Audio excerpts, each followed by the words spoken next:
In the year 945, the Kingdom of Rus stood on the brink of disaster.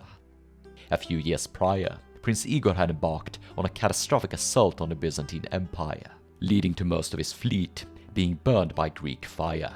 His warriors pulled to the depths of the Black Sea. His close lieutenant, Oleg, deserted Rus, going east on an expedition into Persia, where his life was taken in the Battle of Barda. Igor's warriors, constantly disappointed, pointed to the riches of their rivals, the retinue of Svenald, a fellow prince of Rus, whose hoard of wealth afforded him to supply his companions with the best of weapons and clothing. Impatiently, foolishly, Igor decided to press this wealth from one of his vassals, a neighboring tribe, the Drevlians. However, Igor had already claimed tribute from the Drevlians, and to punish him for his impudence, his army was slaughtered, and the king himself brutally torn apart, limb from limb. Igor had no adult successor, only an immature son, Sviatoslav. All power lay in the hands of his widow, Olga, and all of these heavy expectations resolve the chaotic politics, safeguard the troubled borders, and restore the glory of the kingdom. But the first matter on her list was revenge of the bloodiest sort. The early years of Olga's life are shrouded in the darkness of mystery. According to the primary chronicle, written over 100 years after the death of the queen, she came from the town of Pskov and married Knyaz Igor in 903. It makes no mention of her age or birth date. She must have been at least 16, thus born in 887. But this chronology has been disputed by a number of scholars. Indeed, there are many issues with the chronology of the Chronicle in regards to Igor, Oleg, and Olga. As I've explained in a previous video, Sviatoslav must have been a child or young teenager by 945. Some chronicles claim he was born in 942, but then he couldn't have led the army as other chronicles say. So, Sviatoslav must have been born between 934 and 943, when Olga would have been aged between 46 to 55, past the prime of any fertile woman. Now, it is not unheard of that a woman in the menopause could give birth, but it does make one question the conventional chronology. Perhaps Sviatoslav had been born to a surrogate, or perhaps the chronology messed up. I find it likelier that Olga was born much later, in the early 900s. There's also the matter of Olga's origins, both in terms of class and ethnicity. The chronicle alleged that she came from the town of Pskov, situated upon the Velikaya River, bleeding in from the south into Lake Pskov. This lake is directly connected to the larger Lake Peipus, and served as an excellent link between the Baltic Sea and the southern trade routes.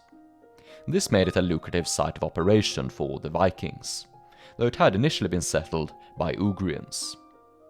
At the end of the 9th century, it was settled and expanded by Norsemen and Western Slavs, who constructed defenses, settlements, and a barrow cemetery. Perhaps Olga had been born to one of the pioneering families who settled in Pskov and profited from the trade connections.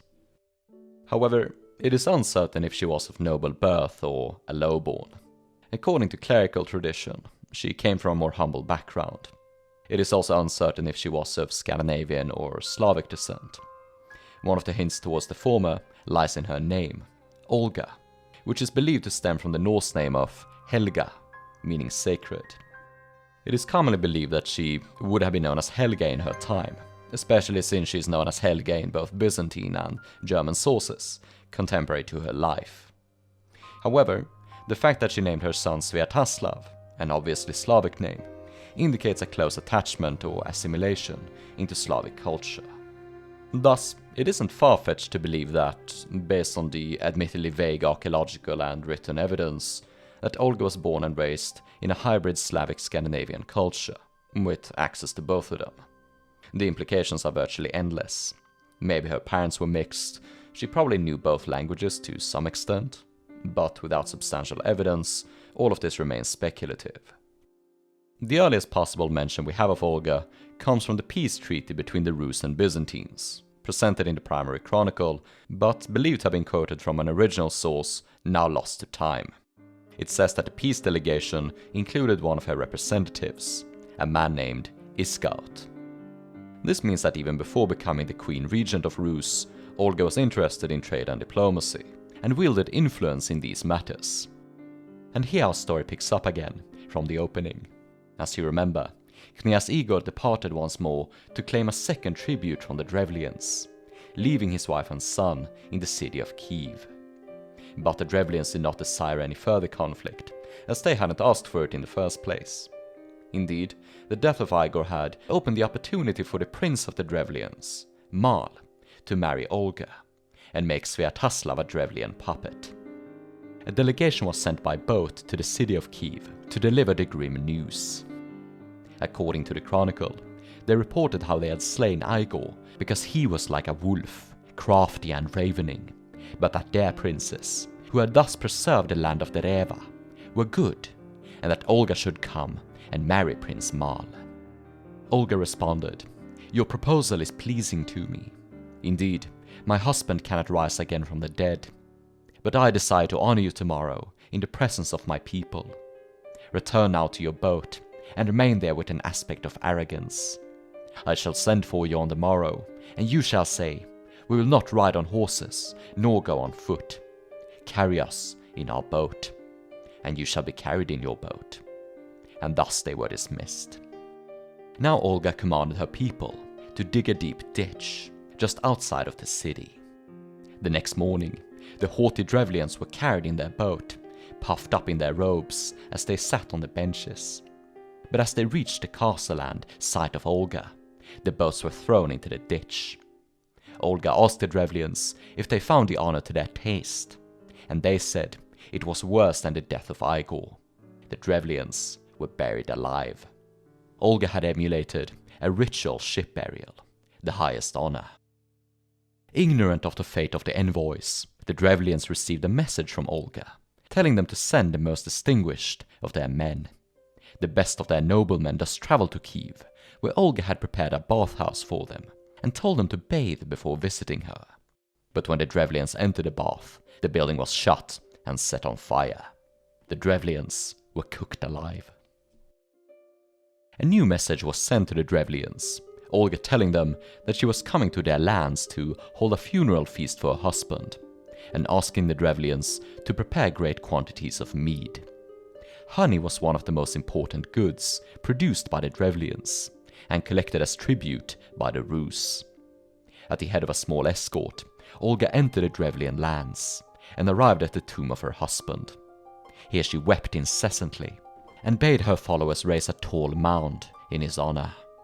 Afterwards, the company sat down to drink.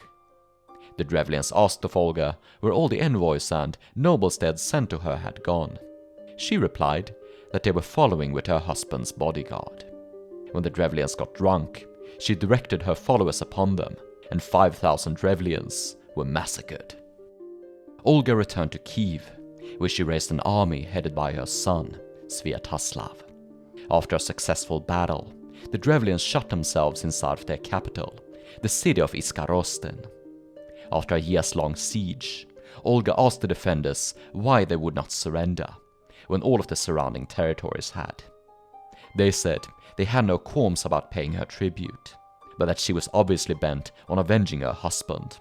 Olga, however, said that she had now avenged him thrice, and was willing to make peace. The Drevlians agreed. Olga made a strange request of the Drevlians, obliging them to pay a tribute of birds. For every house in the city, she was to be given 3 pigeons and 3 sparrows, citing it a mercy that the beleaguered Drevlians were impoverished, and that she was not as cruel as her late husband. The Drevlians rejoiced, and gladly gave her this tribute. When Olga exited the city, she ordered her warriors to tie pieces of flammable cloth to the birds, and upon nightfall set them alight. When the birds were set free, they returned to their nests inside of the city, setting them and all of the houses aflame. Not a single building was spared, and it was impossible to extinguish the flames. The people who fled, including the elders, were either killed or enslaved. thus ended the bloody vengeance of Olga. The story of Olga's vengeance is dramatic, to say the least, and since it was only ever told in the Chronicles, it is uncertain how much of it is actually true. Regular viewers of the channel will be aware of the Chronicles' mixing of fact and fiction, drawing heavily from local and biblical mythology. Indeed, it has been suggested that the motif of marriage and the dramatic vengeance has its origins in folklore and a Christian interpretation of an elegy. Much like many other incidents in the Chronicle, the incendiary birds is a motif in medieval literature, appearing, for example, in Scandinavian legend. Apart from the primary Chronicle, no contemporary sources describe any event like it, but then again, they weren't always interested in the affairs of Rus. However, it is from Byzantine sources of the period that we know of Igor's fate. The primary chronicle merely said that he was killed by the Drevlians, whereas the Byzantines clarified that he was literally torn apart. So something must certainly have happened. But to uncover the truth of Olga's revenge, we need to dig deeper. Literally. The legend remained a mystery until 2001, when an archaeological excavation began in Dereva and the city of Iskarosten.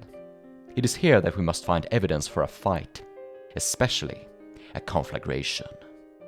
Iskarosten must have been a fairly impressive site, consisting of 3 hill forts and 4 cemeteries, most of these containing mounds raised upon inhumation and cremation graves. Within the graves have been found wealthy items of both local and foreign craft, including Scandinavian jewelry. Findings of gold serve as a testament to the wealth of the Drevlians, as findings of this material are kind of rare in the region. A grave of special interest is the so-called Igor's grave, a large mound situated about 7 kilometers northeast of the town. Sadly, most of it was destroyed during the First World War, but one of the more interesting findings is a sword scabbard shape made of bronze, and seemingly made into the shape of a deity. It appears that the shape can be dated to the mid-10th century, which would line up with the death of Igor, but it remains uncertain whether it is his grave or not. If the body was cremated, it would be impossible to know if it had been torn apart. The main hill fort of Iskarosten was fortified by a large and deep ditch, and fortifications of wood and stone. Evidence does show that the constructions and defenses were damaged by fire, meaning that the legend of Olga's conflagration contains at least a grain of truth. Did she literally send in a swarm of burning birds to incinerate the hill fort? Perhaps, perhaps not. But in the mid-10th century, the prosperous town of Iskarosten was destroyed by fire, shortly after Igor was killed by the Drevlians, as confirmed by Byzantine sources. One smoking gun would be if we could find evidence of the Drevlian envoys buried alive in Kyiv. Archaeological excavations in Kyiv have been quite extensive, most of them carried out as a consequence of construction projects. Even though archaeologists have been able to make guesses at where Olga would have had her palace, nothing like a mass grave with boats in it has ever been found, at least to my knowledge. According to the Chronicle, Olga spent the years after her vengeance reforming the tribute system. It had previously relied on violence, and she needed to stabilize the realm in order to prevent future bloodshed. Tribute payments were standardized, and she erected hunting grounds, boundary posts, towns and trading posts to ease the collection of tribute. Slaves made up an important part of her communication network. Olga seems to have been reliant on agents appointed by her in various cities to act as officials and revenue collectors. It is believed that these officials carried pendants as a mark of office, related to a contemporary Scandinavian system of badges called jartegnir, issued by the king. In Rus, these badges seem to have been trapezoidal pendants. One of the more interesting findings of such a pendant comes from a chamber grave in the cemetery of Skav, the alleged town of her birth. The grave belonged to a man who was around 45 to 55 years old when he was buried in the early 960s. The grave was actually robbed during the early Middle Ages, but a considerable amount of wealthy artifacts still remain, including Byzantine and Samanid coins, and a number of religious artifacts. Interesting point about the artifacts is that they are both pagan and Christian, so syncretic. The Christian ones include a wooden board with the remnants of a religious painting, a silver cross with a golden gilding, a wax candle, and Byzantine copper folies. Whilst the folies aren't Christian per se, they don't have any intrinsic value, and have been interpreted as something the owner perceived to be Christian. The pagan items include objects deemed necessary in the afterlife, like wooden utensils, a collapsible scale set, a wooden chest, and so on. Most prominent are the sacrificial birds, including a decapitated rooster and a wood grouse.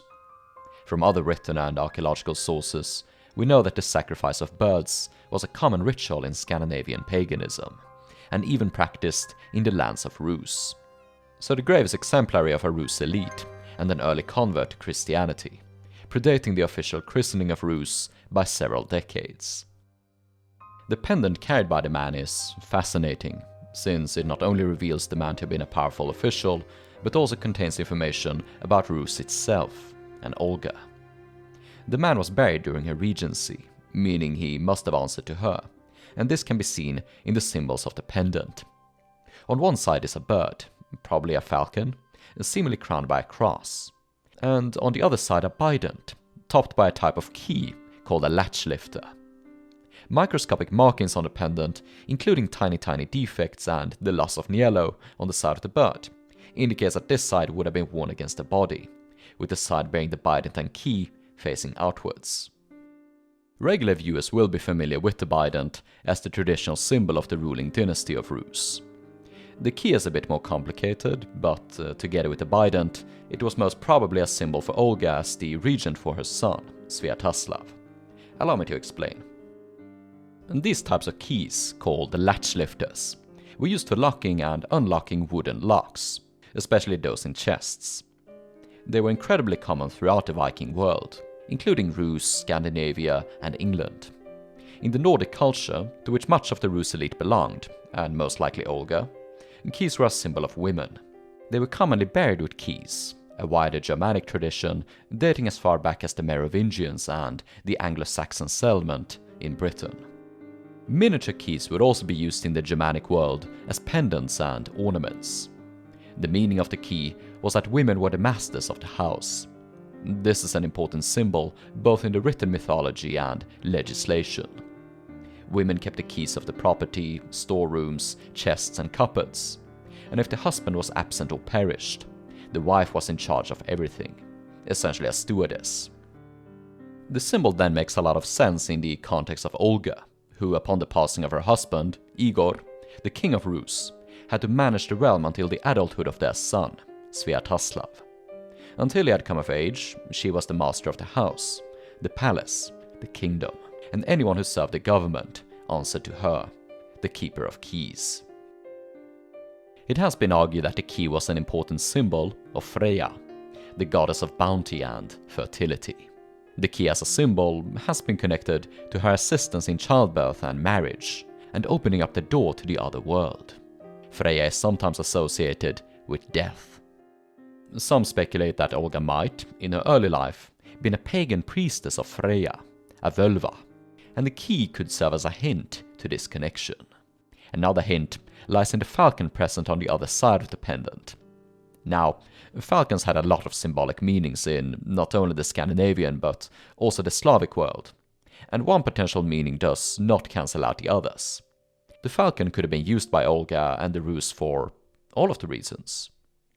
Falcons were a symbol of royalty, since they were used in the aristocratic practice of falconry. But there was a religious connection, specifically one to the cult of Freyja. At face value, the falcon might be seen as an inherently male symbol, but this isn't really the case. In falconry, the female bird is favored, since she is significantly larger, more courageous, and willing to hunt bigger prey. Archaeological records do confirm that female birds were favored in Scandinavian falconry. Furthermore, female falcons have the primary role as guardians of the nest and nurturers of the young. They were responsible for feeding the brood and teaching them to fly and hunt. In all of this we find a strong resemblance to Freyja. Indeed, no other Norse god is associated with the falcon, and Snorri Sturluson branded her the household deity of the Vanir. Much like the key, The falcon as a symbol appears quite a lot in female Scandinavian graves. Falcons appear on the Ostrowski tapestry, found in the ship burial believed to have belonged to a priestess of Freyja, owing to other findings associated with the cult, including looms, spinning instruments, apples, nuts, corn, and a wagon. Thus, it isn't unfeasible that Olga adapted a falcon as a symbol. Indeed, the written evidence certainly points to Olga being especially obsessed with birds. It writes of her investment and interest into falconry, of how she erected hunting stations for the catching of birds, and of course, the legend of how birds were used to incinerate Iskarosten. Indeed, the use of birds in this tactic may have been at least partly sacrificial, in order to atone for the murder of Igor. In all likelihood, the story of vengeance as presented in the Chronicle was likely based on oral legend, possibly drawing its roots to Olga as a Freyjan priestess. As can be observed in the grave of her official, birds were incredibly important sacrifices. Ibn Fadlan, the Arab traveller, recorded how the sacrifice of birds was administered by a pagan priestess, known to him as the Angel of Death.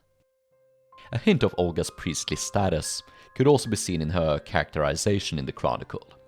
The priestess of the cult of Freyja had the task of reading the future, hence the association with the looms and spinning instruments.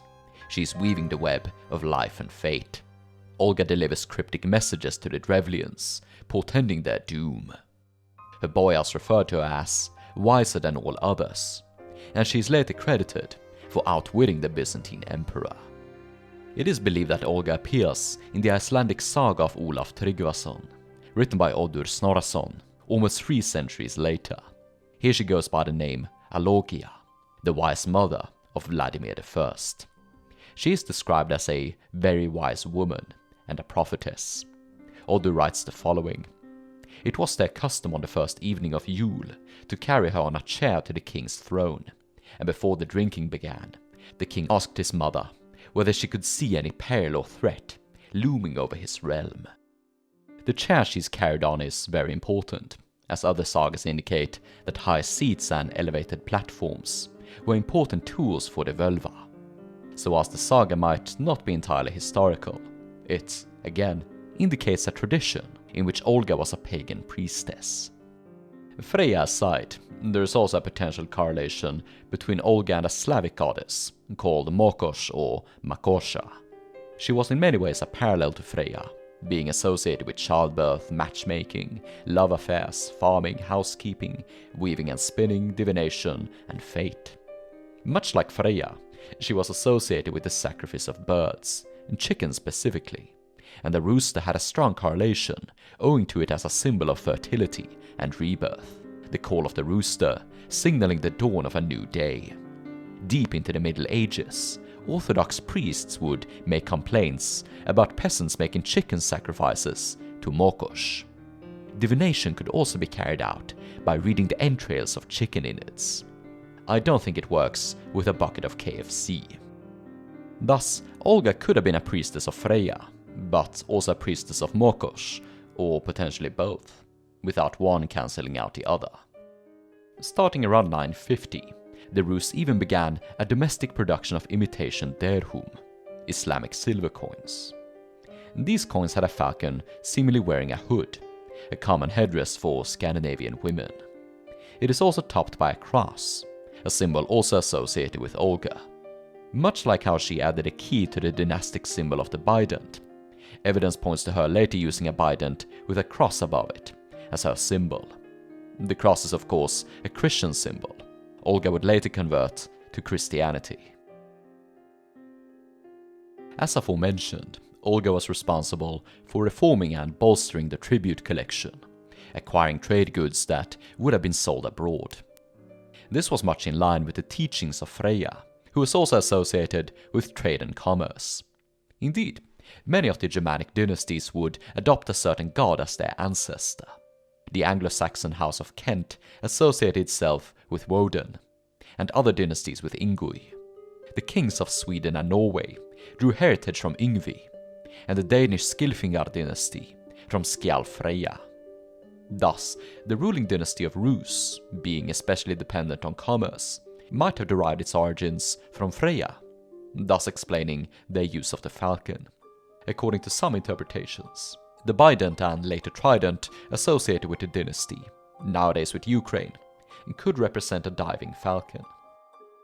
Olga, being so invested in commerce, had previously sent representatives to Constantinople, who was increasingly becoming the dominant trade partner of the Rus.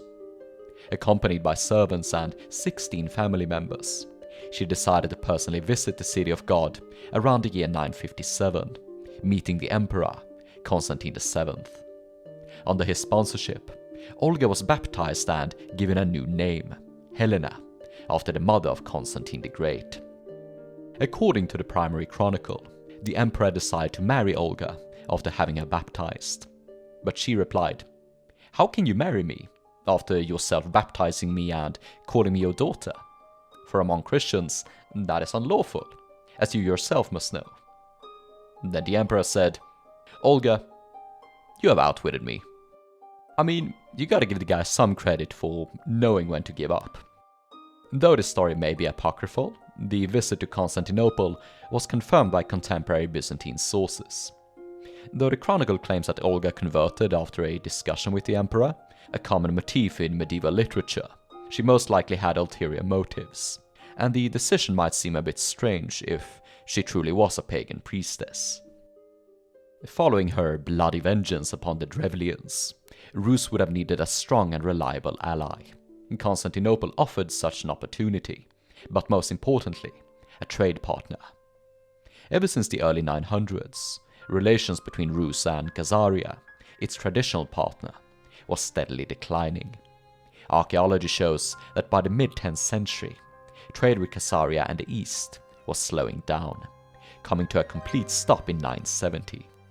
Meanwhile, trade with Byzantium was steadily gaining traction, especially that of silk. Thus, better relations with Byzantium were economically and politically expedient. Another clue pointing to Olga's reasons for converting primarily being political was that she was also pursuing an alliance with the Germans, specifically King Otto I, who had recently consolidated a powerful German dominion. A year or so after returning to Kyiv arrived a German mission led by Bishop Adalbert. Despite having previous success with converting Slavic peoples, Adalbert wrote that the visit to Kyiv was a disaster. It is not really certain what kind of effect Olga's conversion had on the wider country. She wasn't the first to convert, and there is both written and archaeological evidence pointing to Christians in Rus in the previous decades. Many of these seem to have been Catholic Christians, instead of the Orthodox alignment followed by Olga and, later, Vladimir. A connection with Catholicism and the Western world would have been as expedient as the one to Constantinople. By subjugating the Drevlians, Olga had opened up access to Western lands, and these territories had been traded with for several decades.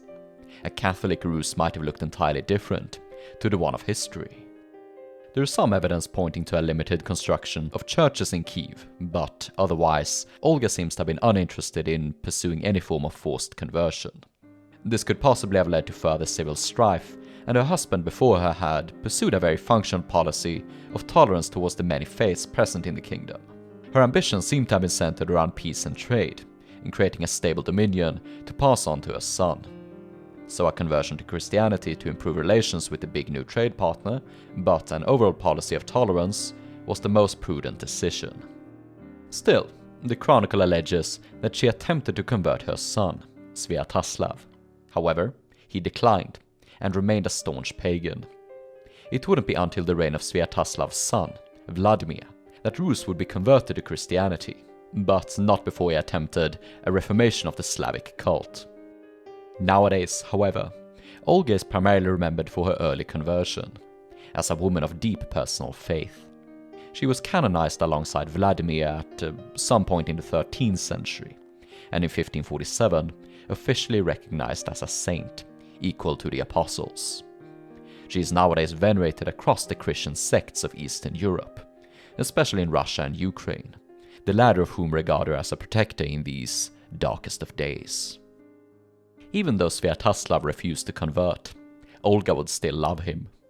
He came of age in 964, and the throne was passed on to him. However, it would still seem as if Olga remained in some sort of official capacity.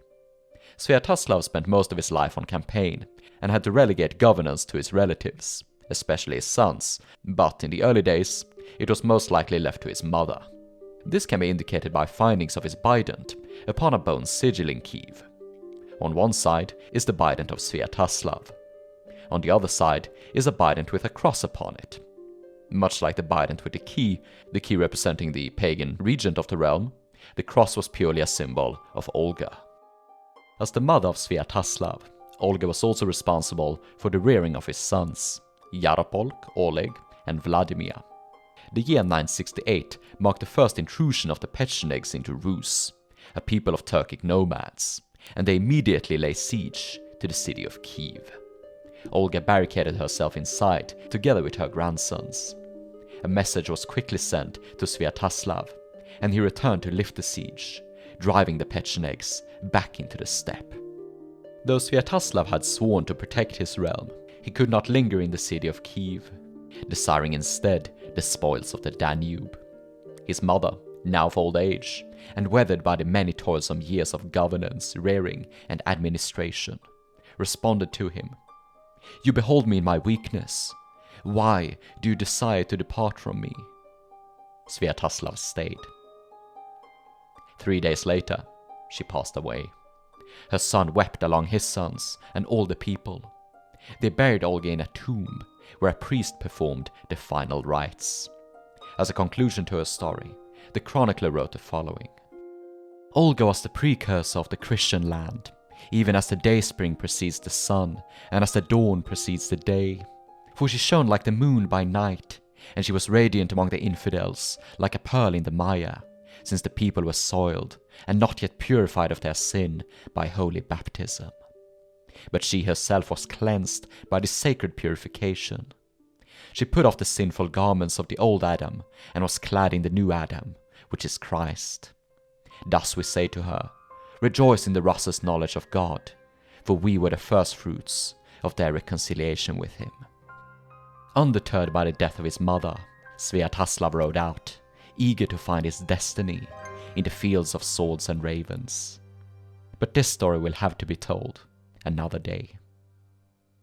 If you want to support Stearman, you can do so monetarily via the Patreon link in the video description. Otherwise, give the video a like and a comment, and if you want to see more videos in the future, subscribe and click the notification bell. The bell is very important, because YouTube is otherwise reluctant to actually show you the videos. Please enjoy, and I'll see you again soon.